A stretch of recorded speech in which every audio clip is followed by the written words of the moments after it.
বাংলাদেশে ন্যাশনাল ইউনিভার্সিটির স্টুডেন্টদের মধ্যে মেধা নাই। এটা আমাদের দেশে একটা প্রচলিত ধারণা। কিন্তু আমি এটার সাথে একমত নই। হয়তো বলতে পারেন কেন বা কিভাবে? আমার জীবনে আমি ২ টা কলেজে, ২ টা কলেজে যারা ন্যাশনাল ইউনিভার্সিটিতে অধিভুক্ত কলেজ। একটা হচ্ছে ঢাকা বোরহানুদ্দিন কলেজ, আরেকটা হচ্ছে নোয়াখালী সরকারি কলেজ। এই ২ টা কলেজে চাকরি করার সুযোগ আমার হয়েছে। তো ১ম এ বলি বোরহানুদ্দিন কলেজে। সেটা হলো ২০১২ তে আমি সেখানে জয়েন করি। তো জয়েন করার পরে ১ম আমি যেই বেচটা পেয়েছিলাম সেখানে ৪০ জন স্টুডেন্ট ভর্তি হয়েছিল।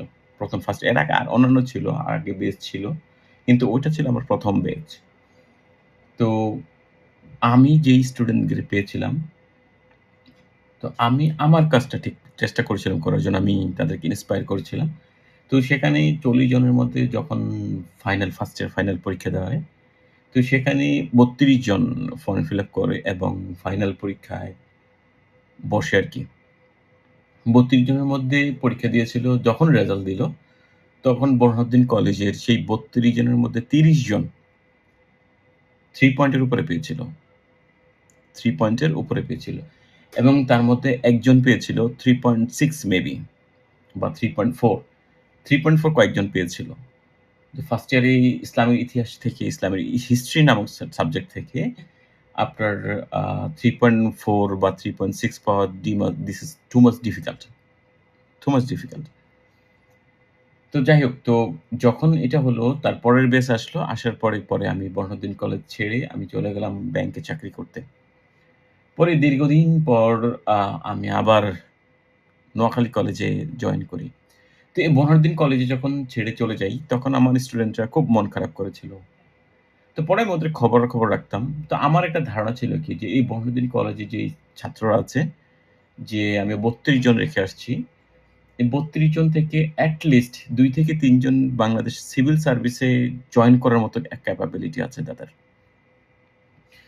তো আমি যখন ছেড়ে দিয়ে চলে আসি, তখন ওদের সাথে আমার টুকটাক যোগাযোগ ছিল। পরে আস্তে আস্তে সেই যোগাযোগটা একদম বন্ধ হয়ে যায়। যেহেতু আমার চাকরির অন্যান্য জায়গা আছে, অন্যান্য স্টুডেন্টদের সাথে আমার ইন্টারেকশন হতে শুরু করে।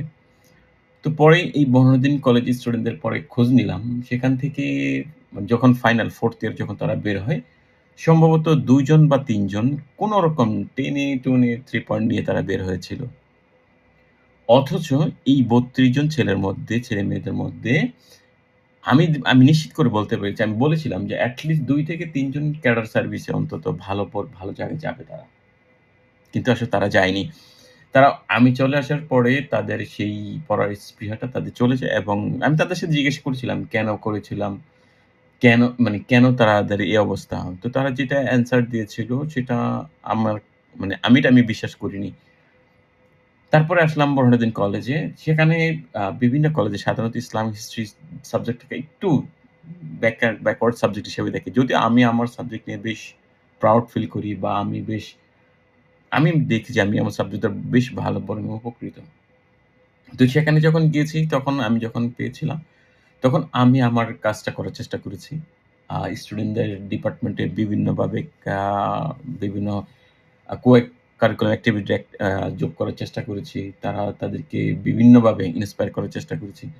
তো দেখলাম যে সেখান থেকে বেশ ভালোভাবে আউটপুট আসতে শুরু করল। যেমন একটা ছেলে আছে আ ওসমান অনু। সে বেশ ভালো ক্যালিগ্রাফার। দুর্দান্ত! সে যখন ফার্স্ট ইয়ারে পড়ে, তখন সে বলেছিল যে, "স্যার আমি কি করব? আমি কি পড়াশোনা করব? না আমি আমার কাজটাতে ফোকাস করব?" তাই আমি বলেছিলাম যে, "আপনি আপনার কাজটাকে ফোকাস করুন, যেটাকে আপনি ভালোবাসেন।" তো সে সেটাতে মনোযোগ দিল। দেখা গেল সে কিছুদিন পরে সে দুবাইতে একটা এক্সিবিশন হয়েছিল ক্যালিগ্রাফির। সে সেখানে ইনভাইটেশন পেয়েছিল।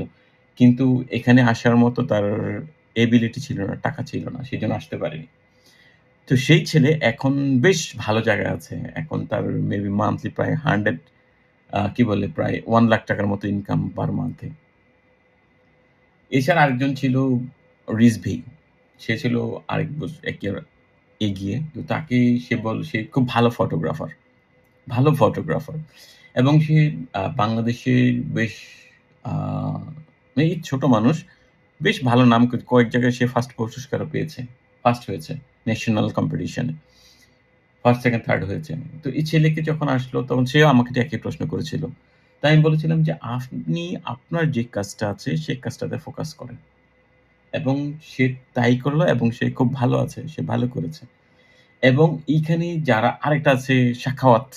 সে ইংলিশ স্পিকিং এ সে বেশ আগ্রহ সে তাই আমি বলছিলাম যে, "আপনি আপনারটাতে ফোকাস করেন। Now it's now very good position." তো আসলে জাতীয় ভার্সিটির ছেলেদের মেধা নাই, এটা আসলে ভুল। এটা হচ্ছে ভুল। আমরা যারা শিক্ষক আছি, আমাদের ভিতরে আমাদের একটা টেনডেন্সি আছে যে এদেরকে পড়িয়ে কি লাভ? আসলে ব্যাপারটা এরকম না। এই ছেলেদেরকে যদি আপনি আ প্রেরণা দিতে পারেন, উৎসাহ দিতে পারেন, বিশ্বাস করেন এরা অনেক ভালো করে। অনেক ভালো করে। যে আমি যে নোয়াখালী কলেজে আমি যে দেখে আসছি মানে আমার স্টুডেন্টদের জয়-জয়কার মানে তাদের যে প্রোগ্রেস সেটা পুরা কলেজে সেটা ছড়িয়ে পড়েছিল। এবং এই তাদের ক্ষেত্রে কাজ করতে গিয়ে আমি দেখেছি, আমি স্টুডেন্টদের জন্য মানে নিঃস্বার্থভাবে কাজ করার চেষ্টা করি আসলে। তো সেখানে আ বিভিন্ন পলিটিক্যাল যেই নেতা আছে, ছাত্র নেতা আছে তাদের দ্বারা বিভিন্নভাবে বাধাগ্রস্ত হয়েছি। তারপরে আপনার কি বলে প্রশাসনের কর্তৃক সহযোগিতা পাওয়া নিয়ে বিভিন্ন ধরনের বাধাগ্রস্ত হয়। এটা হলো আসলে আমাদের দেশের আ আমাদের যেই স্টুডেন্টদেরকে আমরা বুঝতে না পারা আমার নিজেদেরকে এগিয়ে না নেওয়া বা আমরা আমাদের বেস্টটা দিতে পারিনি। আমরা মনে করি যে আমরা চাকরি করব, বেতন নিব। কিন্তু আমাদের কাজের প্রতি আমাদের যেই লয়ালিটি থাকা দরকার, আন্তরিকতা থাকা দরকার, ডেডিকেশন থাকা দরকার সেটা আমাদের নেই। তো জাতীয় ভার্সিটির ছেলেদেরকে চেষ্টা করলে ওরা অনেক ভালো করতে পারে। বিশ্বাস করেন আর নাই করেন।